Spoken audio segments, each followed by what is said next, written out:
Hello student, कैसे आप सभी लोग। उम्मीद करता हूँ अच्छे होंगे, मस्त होंगे, स्वस्थ होंगे। तो स्वागत है आपका अपने यूट्यूब चैनल देव मैथमेटिक्स क्लासेस में। देखो, हमारा यूनिट 5 स्टार्ट हो चुके हैं। उसमें वेक्टर हमारा है वेक्टर अलजेब्रा। वेक्टर अलजेब्रा में कुछ डेफिनेशंस हो गई थी। आज हम डेफिनेशंस प्लस क्वेश्चंस पे आज हम बात करेंगे। तो सबसे पहले हम दो मोस्ट इंपोर्टेंट चीजें हैं। पहला है वेक्टर एडिशन, कि वेक्टर को हम ऐड कैसे करते हैं। मान लो एक वेक्टर है हमारे पास, ये वेक्टर ए, एक वेक्टर है हमारे पास बी। तो मैंने इसको इस फॉर्म में लिखा वेक्टर ए, इसका एक पॉइंट ये लिया, एक पॉइंट ये, इसको नाम दे दिया ओ, इसको नाम दे दिया ए। फिर इसी को ही इससे मैंने इसको ऐड किया दूसरे वाले वेक्टर को, इसको नाम दे दिया ए, ये बी, ए तो है पहले ऑलरेडी, तो ये ए और बी। अब मुझे इनका क्या करना है, ऐड करना है। तो ऐड जो करेंगे ओ से लेकर बी तक, ओ से लेकर बी तक, तो ये क्या कहलाएगा तुम्हारा vector A plus vector B. इन दो वेक्टर्स का एडिशन हो जाएगा। ठीक, ऐसे ही तुम्हारा क्या होगा, सब्ट्रैक्शन होता है वो नीचे आ जाएगा तुम्हारा कुल मिलाकर के। क्लियर इतनी बात। अब इसी के बेस पर हम बात करते हैं direction ratios and direction cosine. Direction ratios क्या है, डायरेक्शन कोसाइन क्या है, इनके बारे में बात करते हैं। तो मान लो तुम्हारे पास एक वेक्टर है X I plus X I equal to A I plus B J plus C K, ये दिया हुआ है। तो यहाँ पे जो ए बी और सी हैं, ये क्या कहलाएंगे, डायरेक्शन रेशोस कहलाते हैं, किसके, वेक्टर आर के। ठीक, अब बात करते हैं डायरेक्शन रेशो, डायरेक्शन कोसाइन पे बात करते हैं। तो डायरेक्शन कोसाइन क्या होंगे, वो होगा वेक्टर ए, वेक्टर नहीं है, A upon square root of A square plus B square plus C square. ऐसे दूसरा कोसाइन निकलेगा B upon square root of A square plus B square plus C square. तीसरा कोसाइन निकलेगा C upon square root of A square plus B square और ये सी square. अब अगर मैं इनको डिफाइन करने की बात करूं, तो मैं यहाँ पे इसको डिफाइन कर दूंगा एल से, इसको डिफाइन कर दूंगा मैं किससे, एम से। ठीक, और इसको डिफाइन कर देंगे हम किससे, एन से। ये कर सकते हैं। तो यहाँ पे अब एक कंडीशन मिलती है कि अगर L plus M, sorry L M N direction cosine है, तो ये कंडीशन होल्ड होगी। ठीक है, यानी कि L square plus M square plus N square बराबर 1। अब सोच रहे होंगे कैसे, तो इसको भी बताते हैं। देखो, अभी हम पहले हम एक पॉइंट पे चलते हैं। पॉइंट का मान लो एक पॉइंट ये है ए और एक पॉइंट बी है। तो मुझे क्या निकालने, इनके डी आर से निकालने हैं। तो डी आर से निकलेंगे x2 में से x1 घटेगा, y2 में से y1 घटेगा, z2 में से z1 घट जाएगा। फिर बात करते हैं डीसीज की। तो डीसीज क्या होगा, x2 minus x1 upon modulus of vector R, y2 minus y1 upon modulus of vector R, z2 minus z1 upon modulus of vector R. किसके, ये निकाल रहे हैं ए बी के। सही। अब इसको प्रूफ करने की बात है, तो यहाँ पे क्या है, ये मेरे पास ये है। तो मैंने क्या किया, एल किया, एम किया और प्लस एन किया, दोनों के स्क्वायरिंग करके ऐड किया। तो एस ए स्क्वायर अपॉन कितना होगा, A square plus B square plus C square. ऐसे दूसरे वाला कितना होगा, B square upon A square plus B square plus C square plus C square upon A square plus B square plus C square बराबर, ये कितना होगा, A square plus B square plus C square upon A square plus B square plus C square. Cancel out हो जाएगा पूरा पूरा, कितना मिलेगा बस। और यही तो मैंने अभी बताया था कि L square plus M square plus N square कितना होता है, 1 होता है। ठीक है, आगे चलते हैं next.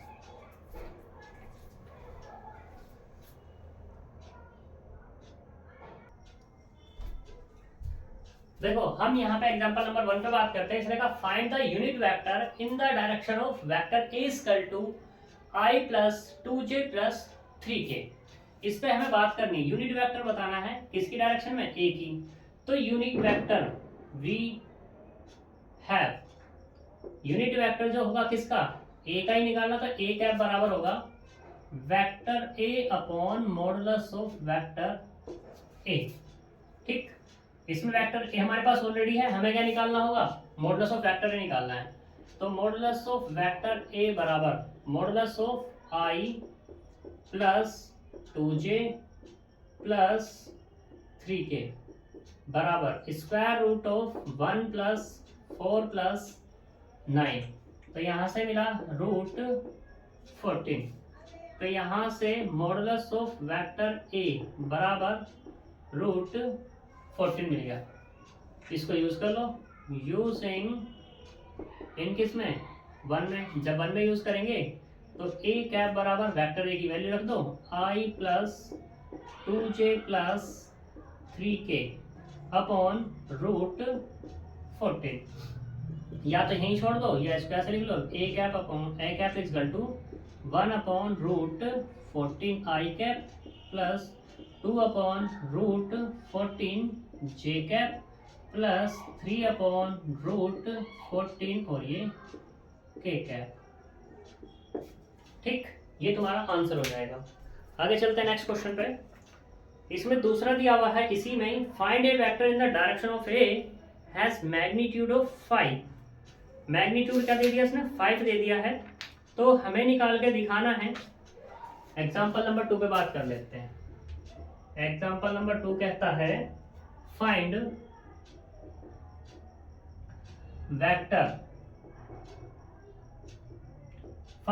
Vector in the direction, direction को मैंने ये लिख दिया, ठीक है, ऑफ द वेक्टर ए बराबर है अपने पास यहाँ पे 3i plus j that has magnitude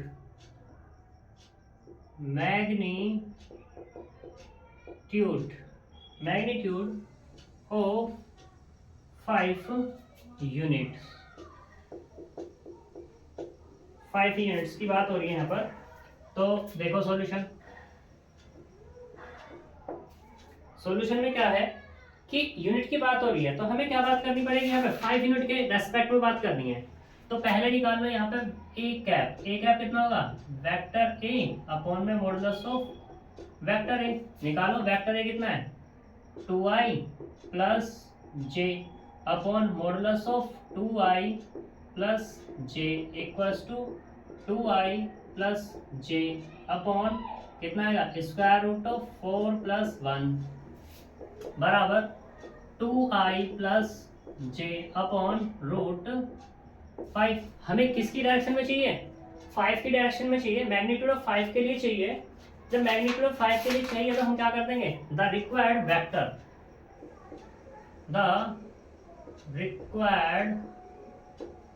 vector वो कितना 5 ए कैप बराबर निकलेगा, या 5 वेक्टर कह सकते हो तुम इसको।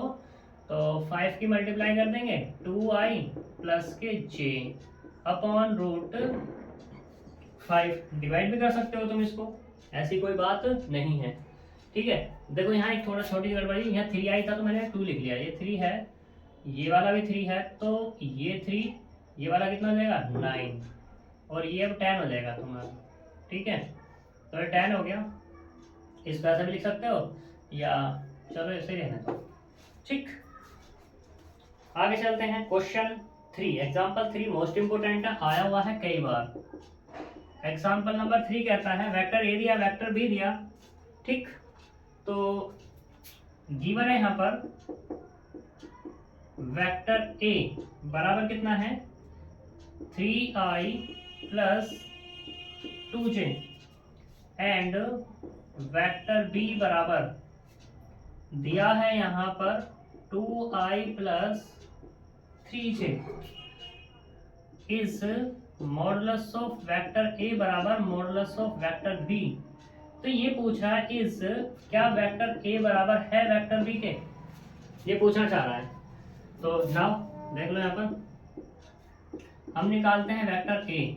तो वेक्टर ए कितना होगा 3i प्लस 2j, इसका मॉडुलस निकालेंगे तो कितना आएगा 9 प्लस के 4 इक्वल टू रूट 13 मिल गया।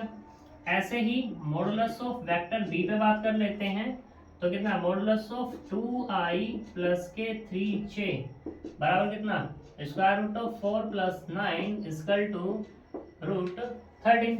अब देख लो यहाँ से कि वेक्टर ए बराबर किसके हो गया वेक्टर बी के, बट वेक्टर ए बराबर नहीं है किसके वेक्टर बी के। मॉडुलस तो बराबर होगी लेकिन वेक्टर आपस में बराबर नहीं है, क्यों नहीं है? बिकॉज क्या कि यहां से 3 और 2, 3 बराबर नहीं है किसके? 2 के, इसलिए। ठीक, मोस्ट इंपोर्टेंट क्वेश्चन है ये, इसलिए ही। ऐसे ही अब चलते हैं आगे।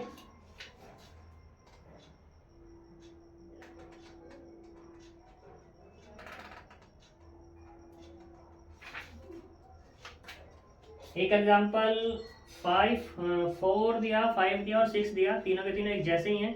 इनमें से एक कर लेते हैं हम, कोई भी हम 5 कर लेते हैं। Example number 5,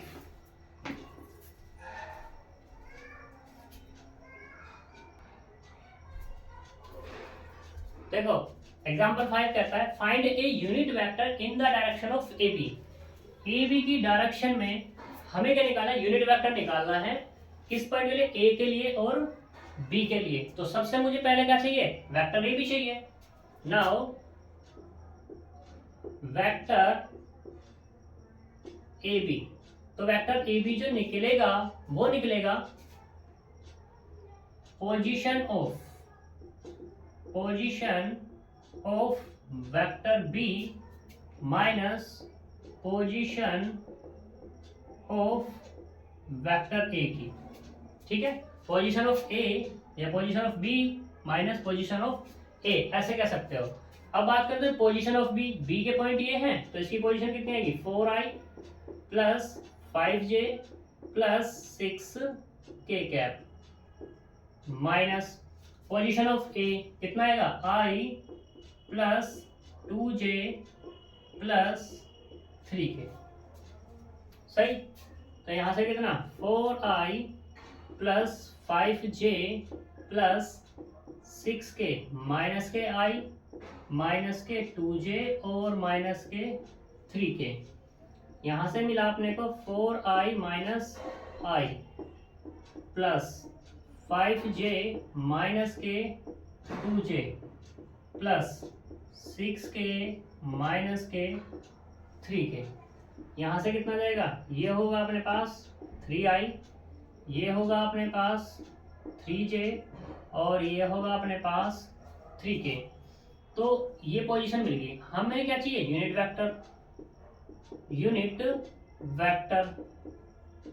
vector of A B. तो वो कितना होगा? Vector A B upon modulus of vector A B. निकाल लो भाई, वेक्टर ए बी कितना है? 3 अगर कॉमन कर लूँ तो i plus j plus k हो जाना है, और modulus 3 common i plus j plus k हो जाना है। यहाँ से कितना मिलेगा? 3 common i plus j plus k upon square root of 9 plus 9। तो कितना आ जाएगा?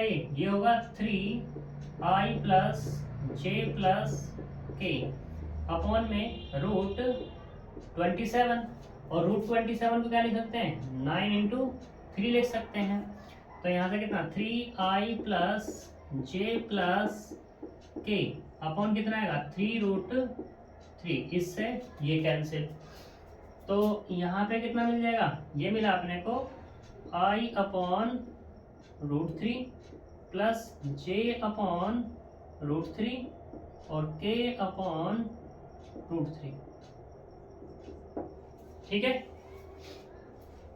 ऐसे ही क्वेश्चन नंबर 7 पे बात करते हैं। Sorry, example number 7। Example number 7 की अगर आप देखते हैं इसको,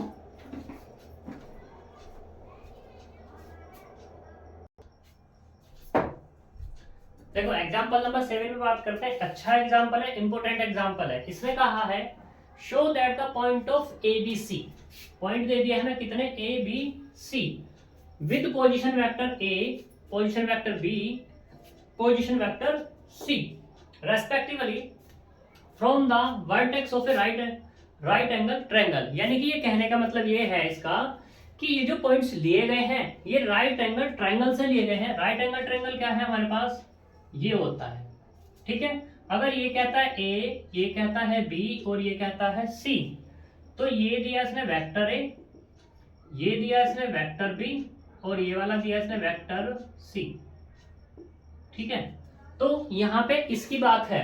तो अब ये कहना चाह रहा है कि राइट एंगल ट्रायंगल बना रहा है, ये हमें शो करके दिखाओ। और राइट एंगल ट्रायंगल की क्या कंडीशन है भाई, यही तो कंडीशन है कि अगर AC का स्क्वायर बराबर हो जाए किसके, AB के स्क्वायर के और BC के स्क्वायर के, तो मैं कह दूंगा ये हमारा कैसा राइट एंगल ट्रायंगल है।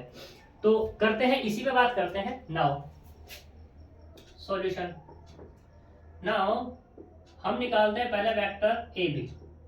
वेक्टर AB क्या होगा, B की पोजीशन में से A की पोजीशन माइनस हो जाएगी, यानी कि वेक्टर B माइनस के वेक्टर A बराबर कितना होगा, 2i माइनस के j plus k cap minus 3i minus के 4j और माइनस के k कैप बराबर, इसमें से ये माइनस होना है तो कितना मिलेगा, माइनस के i, इसमें से ये माइनस होना है तो कितना मिलेगा, प्लस के 3j, और इसमें से ये माइनस होना है तो क्या मिलेगा, प्लस के 5k कैप, ये हमें मिल जाएगा। ठीक है, दूसरा अब हमें क्या चाहिए, AB निकल गया, BC निकाल लो। वेक्टर BC की पोजीशन, BC कितना है हमारे पास, यानी कि 2i माइनस के j plus k minus c, i minus 3j minus 5k बराबर, इसमें से ये माइनस तो कितना मिलेगा, i कैप, इसमें से ये माइनस तो कितना मिलेगा, प्लस के 2j कैप, इसमें से ये माइनस तो प्लस के कितना मिलेगा, 6k कैप। सही। तीसरा मुझे क्या चाहिए, AC। AC निकाल लो यहाँ से। AC क्या होगा, AC की पोजीशन 3i माइनस के 4j माइनस के 4k में से माइनस कर दो C वाले, यानी कि i माइनस 3j माइनस के 5k बराबर, इसमें से ये माइनस करेंगे तो कितना मिलेगा, 2i, इसमें से ये माइनस करेंगे, माइनस माइनस प्लस तो माइनस के j, इसमें से ये माइनस करेंगे तो प्लस, यानी कि प्लस के k कैप। ठीक है, नाउ अब क्या निकाल लो, वेक्टर AB का मॉडुलस निकाल लो। तो मॉडुलस निकालेंगे कितना आएगा भाई, -1 का स्क्वायर, 3 का स्क्वायर और प्लस 5 का स्क्वायर बराबर कितना, square root of 1 plus 9 plus 25 बराबर कितना होगा, रूट 35। ठीक, अगला BC का मॉडुलस निकाल लो। तो क्या होगा, स्क्वायर रूट ऑफ BC, यानी कि 1 का स्क्वायर, 2 का स्क्वायर और ये 6 का स्क्वायर बराबर, तो कितना आएगा, 1 प्लस 4 प्लस 36 बराबर रूट कितना आएगा, 41। ठीक, अगले वाला AC का मॉडुलस लेंगे तो कितना आएगा अपने पास, स्क्वायर रूट ऑफ 2 का स्क्वायर माइनस प्लस माइनस 1 का स्क्वायर और ये 1 का स्क्वायर बराबर मिलेगा 4 प्लस 1 प्लस 1 बराबर रूट 6। नाउ अब तुम देखो यहाँ पर कि B और C, तो देख सकते हो वेक्टर ऐसे कर लो कि मॉडुलस ऑफ वेक्टर AB का स्क्वायर निकालो तो कितना मिलेगा, 35। मॉडुलस ऑफ AC का स्क्वायर निकालो तो मिलेगा 6। मॉडुलस ऑफ BC का स्क्वायर निकालो तो ये निकलेगा 41। नाउ 41 बराबर किसके हैं, 35 प्लस 6 के, और 41 कितना था हमारे पास, ये था मॉडुलस ऑफ BC का स्क्वायर। 35 कितना है हमारे पास, मॉडुलस ऑफ AB का स्क्वायर, और ये कितना है 6 कितना है, मॉडुलस ऑफ AC का स्क्वायर। ठीक है, अब सिंस मॉडुलस ऑफ BC का स्क्वायर बराबर मॉडुलस ऑफ AB का square plus modulus of AC का square, then given points are right angle triangles। ठीक है, राइट एंगल ट्रायंगल के पॉइंट है ये। अब तुम सोच रहे हो भाई ये तो मैंने ऐसे बनाया, भाई जरूरी थोड़ी ना, मैंने तो तुम्हें बना के दिखाया था बस। ठीक है, लेकिन हमारे पास क्या मिला, ये मिला कितना 41, ये कितना मिल गया रूट 41, और ये ए बी कितना मिल रहा था हमारे पास रूट 35, और ये कितना था रूट 6।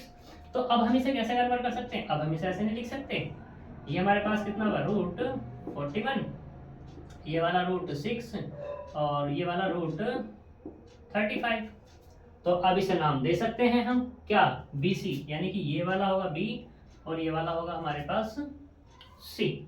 ठीक, तो बी और सी हो गया। अब बी से क्या ऐड करना है मुझे, बस ए ऐड कर देना है, बन गया, क्या ही दिक्कत है। ठीक है, तो ये हमारा आंसर है, मोस्ट इंपोर्टेंट क्वेश्चन है।